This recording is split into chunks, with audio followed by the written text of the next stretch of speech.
Bienvenue à tous à No Fast Reviews. Aujourd'hui, nous allons parler du OnePlus 7 Pro, le 1 Plus 7 Pro, et voir si ça vaut la peine de l'acheter en 2021. Mais avant qu'on commence, nous allons ouvrir cette boîte et aussi mettre le tapis. Alors j'ai appelé ça le tapis, je sais pas comment on l'appelle, mais voilà. Donc nous allons ouvrir la boîte rapidement. Je vais pas faire une vidéo unboxing parce qu'on sait très bien ce qu'il y a dedans. Il y a bien sûr la paperasse, il y a le téléphone et le chargeur qui est compris, ce qui est très rare de nos jours. Et en plus c'est un fast charger, c'est un warp charge, donc ça recharge rapidement. Alors quand on ouvre la boîte pour la première fois et on tient ce téléphone dans ses mains, tout de suite on a cette sensation que c'est franchement bien construit ce téléphone. C'est un bon design, c'est un bon poids, c'est un bel écran. Il n'y a pas d'obstacle dessus, il n'y a pas de petit notch comme le iPhone qui prend la place. Il n'y a pas un petit trou pour la caméra parce que c'est une caméra qui sort et je vous expliquerai ceci bientôt. C'est un 6.6 pouces Fluid AMOLED Display et aussi un Quad HD Plus Resolution, ce qui est super avec 60 et 90 refresh rates. Donc ce qui fait vraiment l'expérience du téléphone rapide et très fluide quand on l'utilise. Sur l'écran lui-même, il y a le Fingerprint Scanner, c'est qui est le scanner du pouce pour le déverrouiller. Il y a aussi le pop-up caméra qui s'ouvre pour voir si c'est bien vous. Et il y a aussi la pattern ou aussi le password pour déverrouiller ce téléphone. Donc quand il s'agit de batterie, c'est très important de nos jours, et spécialement quand on utilise beaucoup de médias comme Netflix, YouTube, faire de la photo. Donc il faut vraiment une grande cellule. Celle-ci c'est une cellule de 4000 mAh, ce qui est super. Et aussi, comme je vous ai expliqué, il y a un chargeur de 30 watts qui est venu dans la boîte. Ce que de nos jours on ne trouve pas beaucoup avec les premium phones qui viennent sans chargeur du tout. Donc c'est très super d'avoir un warp charge avec ce téléphone. Ça peut recharger de 0 à 50% en 20 minutes, ce qui est incroyable. Et pendant le rechargement, ce qui est bien, c'est qu'après 50%, ça commence à diminuer pour pas trop damage la batterie. Donc pour les gens qui n'ont pas le temps de recharger et qui veulent juste mettre ceci pendant 10 minutes et aller tout de suite sortir et faire quelque chose, pas de problème. Quand il s'agit de performance, c'est très important de nos jours, et avec le Qualcomm 855 à l'intérieur de ce téléphone, franchement il n'y a aucun problème. Ça ouvre, ferme et multitask sans problème, c'est très nickel. J'ai jamais eu un seul problème pendant 2 ans, ça n'a jamais craché, j'ai jamais eu un bug. C'est franchement très reliable et fiable ce téléphone. Donc il y a beaucoup de spécifications et aussi de modèles qu'on peut choisir avec ce téléphone. Moi j'ai choisi, au lieu du 12 Go de RAM, j'ai pris 8 Go de RAM avec 256 Go de stockage, ce que je pense franchement est largement assez pour un téléphone 8 Go de RAM. Avec 8 Go de RAM, je pense que c'est franchement le niveau standard. Donc quand il s'agit de performance, c'est pas que dans le processeur et dans le rechargement de la batterie, c'est aussi avec le transfert de dossiers grâce au UFS 3 qui se trouve dans ce téléphone. On peut faire des transferts du téléphone à votre ordinateur par exemple, et moi comme je fais beaucoup de photographies, j'aime beaucoup faire des backups. Donc ce que je fais, j'achète un petit USB-C compatible ici au bout du téléphone, je mets ma carte SD dedans, comme ça je peux tout sauvegarder de ma séance avec la tranquillité dans ma tête que je ne vais pas perdre tous mes dossiers.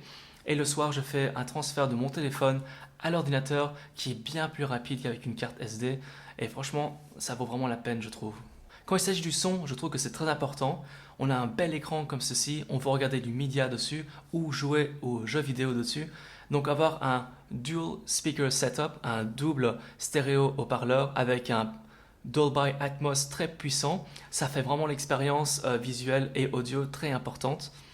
Alors quand il s'agit du OS et l'utilisation de ce téléphone, je trouve qu'il est très nickel. Le Oxygen OS, il est clean, il n'y a pas des applications qu'on ne peut pas désinstaller, et aussi on peut vraiment customiser ce téléphone comme on le veut. Alors quand il s'agit de caméra, bien sûr c'est très important de nos jours pour vraiment capturer les moments et faire des vidéos. Le jour et la nuit, je trouve que ces caméras, elles sont superbes. Elles consistent de 4 caméras sur ce téléphone. Nous avons un main caméra, donc caméra mère, de 48 mégapixels avec une focale de 1.7, un ultra wide angle, c'est-à-dire le grand angle, de 16 mégapixels avec une focale de 2. Il y a aussi un téléphoto, c'est-à-dire le zoom, de 8 mégapixels avec une focale de 2.4. Alors quand il s'agit du selfie caméra, la selfie caméra est de 16 mégapixels avec une focale de 2.0. Alors cette caméra, elle est superbe, je trouve, parce qu'elle sort du téléphone, et de nos jours, avec tout ce qui se passe dans la privacy et l'intimité, c'est bon à savoir que la caméra vous filme pas seulement si elle sort du téléphone, et au moins on peut voir, ok, il y a quelque chose qui se passe là.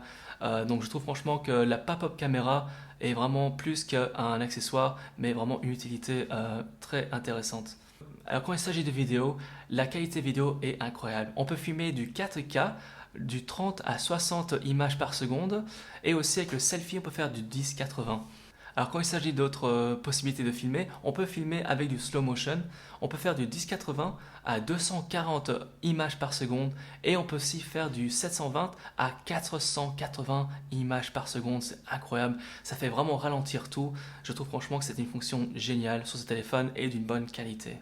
Alors voici quelques exemples que j'ai pris avec ce téléphone. Alors voici un exemple de la selfie caméra, comme vous voyez ce jour-là était très ensoleillé et vous voyez bien que les couleurs sont très précises. Alors voici un exemple du selfie portrait. Le bokeh effect, je pense qu'il est très bien fait, c'est très précis et les contours sont très bien définis.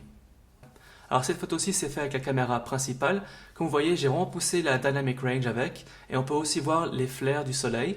Alors quand il s'agit du grand angle, je pense franchement que cette caméra est ma préférée. Les couleurs sont très précises et aussi les flares sont géniales et je pense que c'est franchement une des meilleures grands angles caméras que j'ai jamais eues. Et même dans ces situations très difficiles, le téléphoto, je pense, qu'a bien fait. Voici un autre exemple avec la caméra mère et un exemple avec la photo grand angle. Voici un exemple que j'ai pris d'une photo de nuit. J'ai éteint toutes les lumières sauf mes LED en bleu et franchement c'est très difficile à prendre. Et voici le résultat, comme vous voyez c'est très nickel et j'ai pas eu besoin d'avoir un trépied. Voici d'autres photos de nuit que j'ai fait en utilisant le night mode. J'ai pas utilisé de trépied, j'ai simplement marché, pris la photo, ça m'a pris 2 secondes à chaque fois et les résultats je pense qu'ils sont très cool. En bref, je pense franchement que cette caméra, du jour à la nuit, on peut vraiment faire des belles photos et voici d'autres exemples.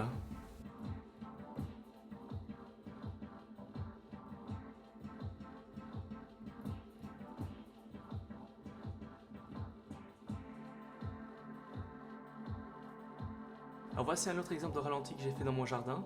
Ceci est du 240 images par seconde.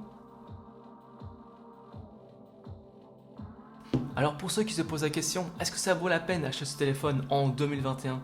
Ah bah la réponse c'est bien sûr. Franchement pour le prix qu'on peut avoir ce téléphone de nos jours, ça vaut vraiment la peine avec un bel écran comme ceci, avec du 80 Hz refresh rate, avec un AMOLED display comme celui-ci et sans avoir d'obstacles comme de petits trous ou de notch comme le iPhone qui prend la place sur l'écran.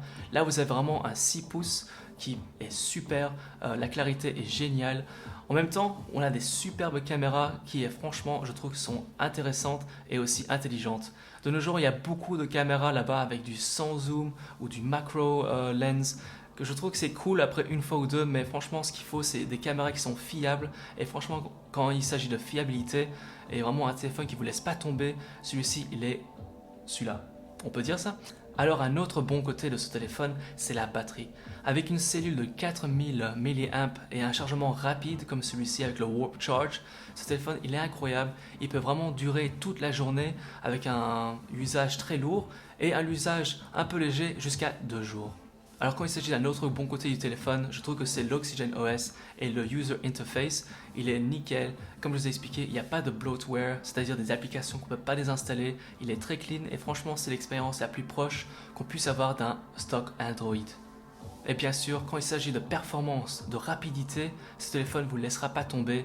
Les applications s'ouvrent et se ferment, le multitasking sans problème. Ça s'est jamais planté, j'ai pas eu de lag pendant 2 ans. Ce téléphone, vous pouvez faire confiance, il est fiable. Et aussi, bien sûr, comme je vous ai expliqué, le prix doit être très bas de nos jours. Donc ça vaut vraiment la peine d'acheter ce téléphone pour ce prix-là, comparé aux autres téléphones qui sont même plus chers et qui ne viennent pas avec des chargeurs Warp Charge, comme le 1 Plus. Et je trouve franchement qu'avec une 855 Snapdragon, c'est assez. On n'a pas besoin d'aller plus rapidement. Si c'est instantané, qu'est-ce que vous pouvez demander plus, hein? Quand il s'agit d'un côté mauvais du téléphone, c'est franchement un truc personnel et ça c'est la dimension.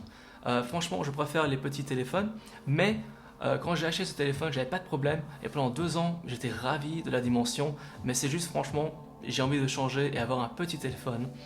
C'est pour ça que je dis que le côté mauvais, c'est tout simplement la dimension, il n'y a rien d'autre. Il n'y a franchement aucun mauvais dans ce téléphone. Donc j'espère que ceci vous a aidé à faire votre décision vis-à-vis d'acheter ce téléphone en 2021 ou non. Si vous avez des questions, laissez-les dans les commentaires en bas. N'oubliez pas de mettre un like et la semaine prochaine, je vais lancer une nouvelle vidéo, faire une comparaison entre le 12 mini iPhone et le 7 Pro OnePlus. Donc n'oubliez pas de subscribe. À la prochaine et passez une bonne journée ou une bonne soirée, wherever you are.